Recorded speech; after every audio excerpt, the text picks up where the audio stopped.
आपण एक गोष्ट नक्कीच मान्य करायला हवी की सर्वच बहिणी आता सरकारसाठी लाडक्या नाहीत. कारण लाडकी बहीण योजनेची ई-केवायसी प्रक्रिया 18 सप्टेंबर पासून सुरू झाली.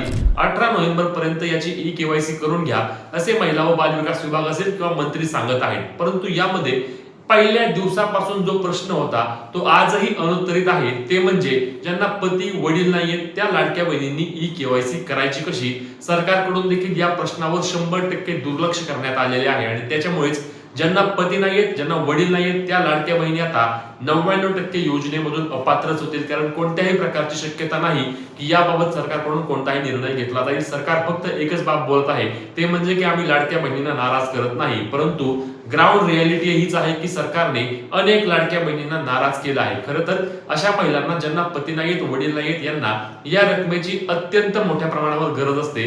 परंतु तरी देखील सरकारकडून याबाबतचा कोणताही निर्णय घेतला गेला नाही.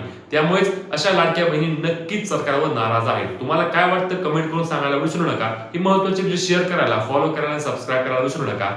जय महाराष्ट्र.